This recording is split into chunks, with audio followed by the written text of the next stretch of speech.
something I want to ask you, Ted, is I know we don't know everything about the camera yet, but let's just say, looking only at video capability here. Sure. Assuming it is what it's... Yeah. Right. So we know what it does in video. We know the size of the camera. And we are assuming a certain price point. Where does this go in terms of the effect on the industry? Is this the same, less effect, more effect than the way the 5D Mark II went to the industry? When it came out?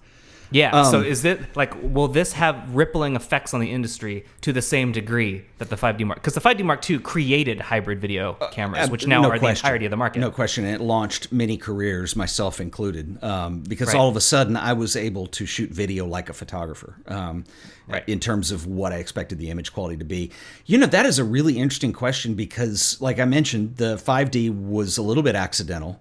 And that it unleashed that there was a tremendous amount of interest in it. The video that I was doing up to that point, and I already had this channel started, and I was doing just stuff on camcorders, and I mean, it looked okay, but it wasn't, like the biggest thing. Do you remember when Philip Bloom did the cologne commercial? I always called it, but the Reverie video.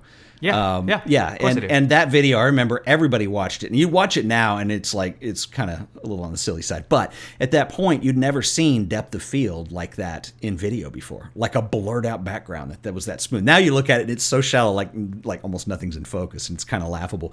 But at the time, though, that was a look that you never seen before, and you were able to go with it.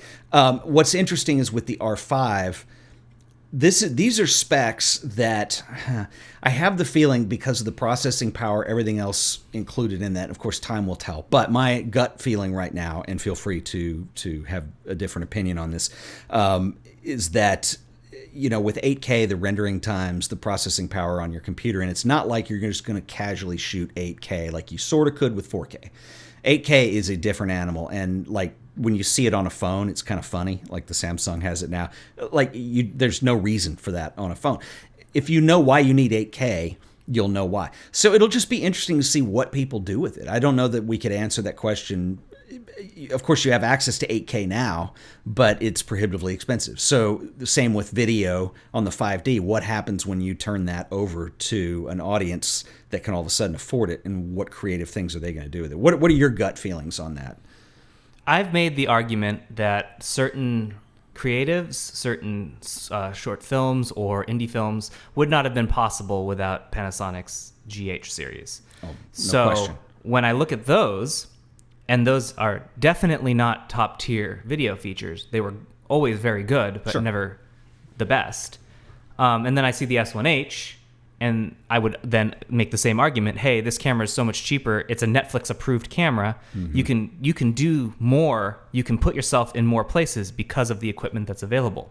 So I have to make the exact same statement about the Canon. Yeah. It not only is doing all of that, it's doing all of that internal better than everyone else at a price point I'm assuming is going to be approachable. So I believe that it's hard to say if it's going to be, until we can look back on it, that it's going to be as influential as the 5D Mark II.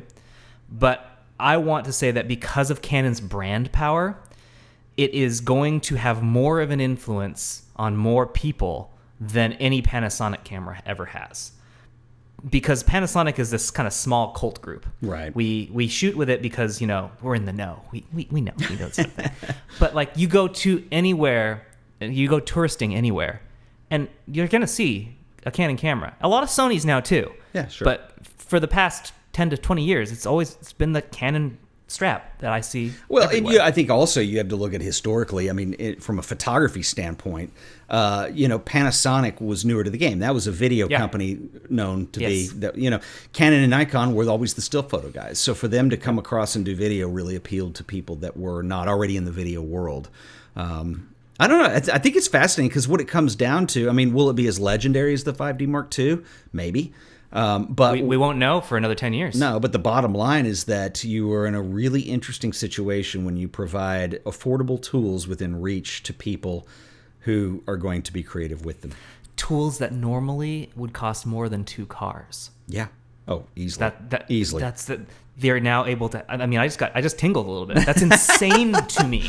It is crazy that this is finally possible. Yeah. Like I remember when I first started shooting video professionally, like what I was shooting on. I had a 60D, and what I was limited in doing with that camera. If I was able to go back and start with what is available now, my stuff wouldn't necessarily be better, but I would certainly have the option to do more. Sure. I would learn more faster. Yeah. I didn't even know what log was until like 7 years ago. Yeah. So like stuff like that I would have been forced into. Yeah. I mean, when someone does something like this, when Canon does something this impressive, it forces everyone else to up their game. Like I thought that was going to happen with Sony. Like everyone was going to have to be forced to up the game, and it seemed like everyone kind of was slow to do it. Yeah. There's no more time. Everyone is crunching for money. Mm-hmm. The industry is down. There's no time to sit there and think, is this the right decision? You got to make a decision now. And when Canon does this, like Sony has to respond.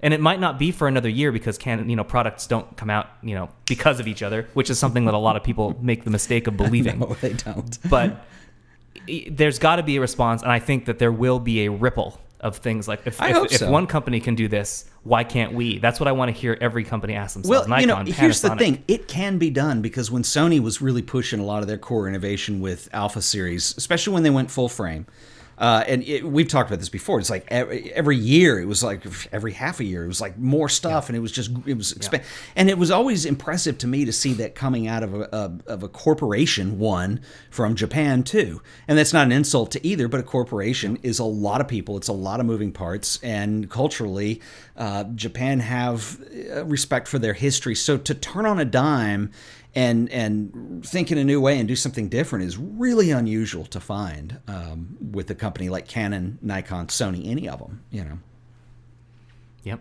I think that now that this news is out there and all the other companies have it confirmed, there's going to be meetings and someone is going to be asking, how? Yeah, how can we do it? How did they do that? Yeah. And why aren't we? Yeah. If we aren't already.